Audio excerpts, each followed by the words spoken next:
Bro. Hayi iyona inkosi amanesi le. Yeah, iyona inkosi amanesi le.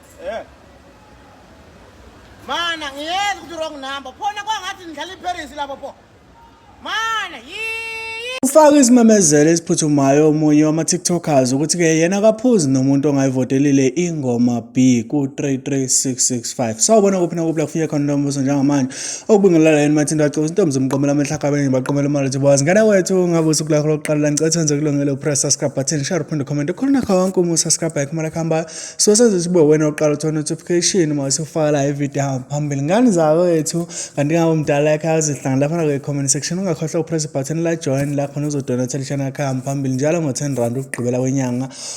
i-TikTok oyibizwa ngenkosi yamanesi lapha enkundleni enkulu yaziwa ngo-TikTok uthena impela kulokhu akaphuzi nomuntu ongavotile angingabe ukuthi uhleli lapho ubheka ukuthi uzophuza naye kodwa futhi at the same time awuvotile uyacela ukuthi uma ngabe uzosaha noma uzophuza naye kube ukuthi usivezile indlela ovote ngayo ukuthi uvotele ingoma B ku-33665 ubefevala na-ke igcoma elisha lapha enkundleni yokuxhumana ebizwa ngo-TikTok njengoba ke ividiyo isusa umsindo yabazi abantu ohleli bekhuluma ukuthanda kwabo ngaphandle komusho isikhathi sakho umntwana sekhaya singene kuyona-ke ividiyo echaza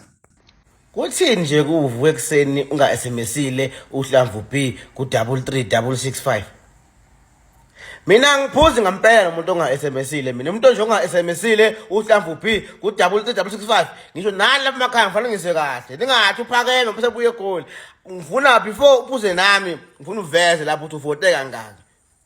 SMS kangaki uhlamvu B ku-33665 ngoba nina an SMS kuthini nje bese kuthi umjolo ukuhlela ungakunyisi wena unga SMS uhlamvu B wena ubani wena unga SMS uhlamvu B wena wenzani la ukhona wenzani nje unga SMS uhlamvu B wenzani hayi suka ngiphuzi nani mina nina ngiphuzi nani